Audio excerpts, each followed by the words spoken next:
Hi and welcome to my channel. So we're going to talk about a very hypothetical situation, but actually so many people in the UK are currently in this situation. I mean, thousands of families. So if you come to the UK and you have a visa, let's say for example, you have a 1 year work visa, and then at the end of the 1 year you're not able to renew it and the visa is expiring, what should you do? Should you remain in the UK or should you leave the country?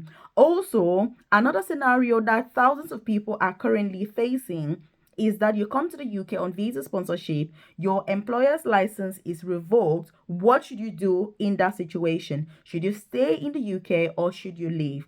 That's what we're going to be talking about in today's video. But most importantly, how to first of all avoid all of this in the first place. But if you find that it happens to you, what should you do? So if you're new to my channel, you're welcome. If you are a returning subscriber as usual, I appreciate your time. I hope that you're finding these videos helpful, but most importantly, that you're using this information to make more informed choices about your decisions, either to move to the UK or to remain in this amazing, beautiful country. So if you haven't joined this family, by the way, take this opportunity to hit the subscribe button below so that you're the first person to be notified every single day when I drop a new video on here at 10 a.m. prompt UK time. I dedicate my time to ensuring that whatever is the case, I'm dropping a video on here for you at 10 a.m. prompt so that you're the first person to be notified about the best opportunities that the UK has to offer. Let me tell you, currently there are thousands of families in the UK that have received so-called deportation letters. So what happens is that if you come to the UK and you use a company that is not legit, if the Home Office finds out, any wrongdoing, they revoke the license, which means they cancel their license to recruit overseas workers. Consequently, they send every single person that they have sponsored a letter saying, we have revoked your employer's license, and so you have 60 days to either leave the UK or to find another employer and then switch your visa within the 60 days. Some people just find themselves in a situation where they're not able to renew their visa because they have not got a job or whatever the case, and then they're also in a similar situation. So what should you do? Obviously, I'm not an immigration lawyer, and please do not take this as legal advice. If you need a lawyer, then get a lawyer. So this is all just for information purposes, for education purposes, and just information that is readily available on the UK government website. And so this is more about just sharing info with you. That's what it's about. And if you're not aware, by the way, I do have a free newsletter. I've dropped the link in the comment section below where I share info such as this directly to your amazing inbox. I also share information about free visa sponsorship opportunities to move to the UK or switch your visa if you're already in this amazing country, opportunities for you to progress in your career, which is something that I am utterly, truly passionate about, career progression, because for me, being in the UK in itself is not an achievement, it's not success, it's what you do with yourself in this country that ultimately makes a difference. Are you making the most of the best opportunities? Let me tell you, we are in this country to earn more money, work less, and retire early. We don't come to the UK to suffer, to be worse off than we were back home, but the reason that you're here is to find those opportunities to make sure that you're maximizing them to your full potential. So I share that info. If you join, it's completely free. You drop your name and email, it won't take 20 seconds, and you're part of the newsletter. You're also going to find my contact details on there, by the way, on the newsletter in the comment section. If you are watching this and you're thinking, Melvis, I need to I need to contact you, I need help with career progression in the UK, transitioning into nursing, working for the NHS. I'm currently in domiciliary care. I'm starting work at 6 a.m., finishing at 11 p.m. They're only paying me for 3 hours. I cannot carry on. Or you're planning to move, to get your dependents to the UK and you want to transition to a job that is going to enable you to do that, such as working for the NHS, then I can support you with all of those processes as well. So contact me. You've got my WhatsApp number as well as my email address, and then we can see how you can better be supported successfully through that journey. And so I have seen somebody just recently actually that the person came to the UK, she actually paid £15,000 to an agent to come to the UK. She got visa sponsorship, got to the UK, 3 months, she wasn't working. Eventually, the license got revoked for the company. She got the letter saying you've got 60 days to leave or to switch to another company. She wasn't able to get another sponsor within the 60 days.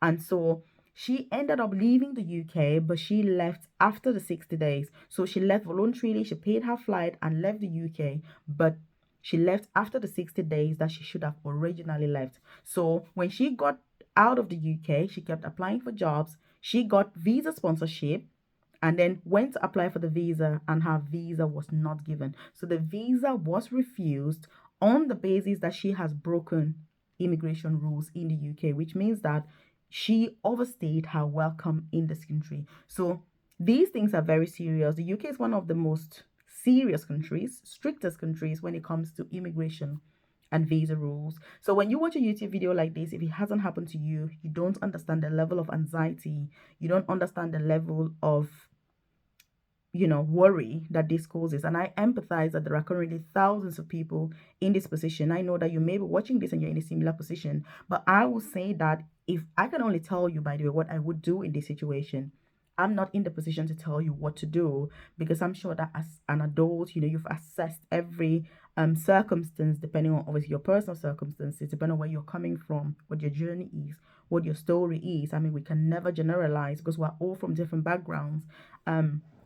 And different experiences. Some people have sold everything to come to this country and they barely have anything to go back to. And some people would probably be better off back home, than they are in the UK. So it's for each person to know what their situation is. By the way, what is your situation at the moment? Leave a comment in the comment section below. Are you currently in the UK? Are you planning to come to the UK? Have you got any issues, any concerns, any questions regarding any of this, by the way? Do leave that in the comment section below. Also share this video, by the way, with your friends, loved ones, colleagues, so that they're aware of some of these. It's just advice, like I said, it's just opinions. We're like two friends here sharing our ideas and opinions. That's what this is about. It's not legal advice. I'm not an immigration lawyer. Obviously, I'm not in the position to advise on immigration issues. Very important. The fact that you're not taking such important decisions from YouTube videos from random people that have no legal experience or advice. Please make sure that you get an immigration lawyer if need be. So what would I as Melvis do in this position? Look, apart from the fact that there are ways that you can avoid this by applying for jobs a legit way, because legit employers, I mean, they're following all the rules. You're not going to find yourself in this position. Going for NHS jobs, because there's, the permanent jobs, they are more secure. Again, the NHS respects immigration laws and rules. So if you work for the NHS, there's no way they're going to come and say your license is revoked and you're supposed to be leaving the UK or things like that. I mean, as long as you're doing things the right way, you're learning your job, you're following your policies, you're asking when you need to ask, you'll not be in that issue, in that challenging position. So if I was in this position, I would leave the UK if I don't get a job within the 60 days. So I would not, whatever the situation, I would not overstay in the UK, because once you've overstayed, it takes you to very complex immigration issues, which means that the best and the safest option, if you get that letter and you're not able to get a job within 60 days, the best thing is to leave the UK before the 60 days actually run out. So that is voluntary. You voluntarily pay your flight and leave the UK. Once I leave, I mean, if I was in that position, then I'll be applying for jobs the legit way. I'll be patient, because that's when you see the highest level of patience, to make sure that you don't fall victim to the same circumstances. So I would then apply for jobs the normal way, the legit way, and then apply for your visa and come to the UK. On your visa application, they're going to ask you if anything has happened. I mean, needless to tell you that you absolutely must include all of this on there. You need to, if the Home Office sends you any letter, it is absolutely crucial that you keep that letter. And in fact, I would actually photocopy the letter and include it with my new visa application once I've left the UK within the 60 days and I've actually then had a new job and I'm applying for another visa. I would photocopy that letter and include it within the application. It's about transparency, it's about honesty, it's about putting the information forward exactly as it is, so that the person that is making the decision about your visa, they've got all the facts and details. There's no ambiguity. They're not contacting you saying your application is complex because they found out that there are things that you've not disclosed, because that makes a bad situation a lot worse. So I would leave the UK and then go apply for jobs and then return to the UK. So again, I know that this can be hard, by the way. But it is what it is. There are thousands of people in this position, and look, in the next few months, more people are going to find themselves in this situation because there are thousands of people now in the UK that have come through employers that don't have any hours for them, or they don't have enough hours, which is a legal requirement by the own visa sponsorship, and these people are still in the UK. The Home Office is cracking down more and more. More licenses are being cancelled, revoked, and so more people will be affected in the next few months, especially regarding the new laws also being implemented that if you are not registered with the CQC, you will not be able to recruit overseas workers anymore, which is something that is currently ongoing because many of these companies that are bringing overseas workers are not actually CQC registered. So we can expect that more people will be in this position in the next few months, which is a shame. But that's why I'm doing this video, so that if you find yourself in that very unfortunate situation, you know exactly what to do and you're not taking risks. But the best thing is that if you're watching this video right now and you know that you've not come to the UK in a legit way, in a legal way, which I don't need to get into the nitty gritty, but you know how you got to this country.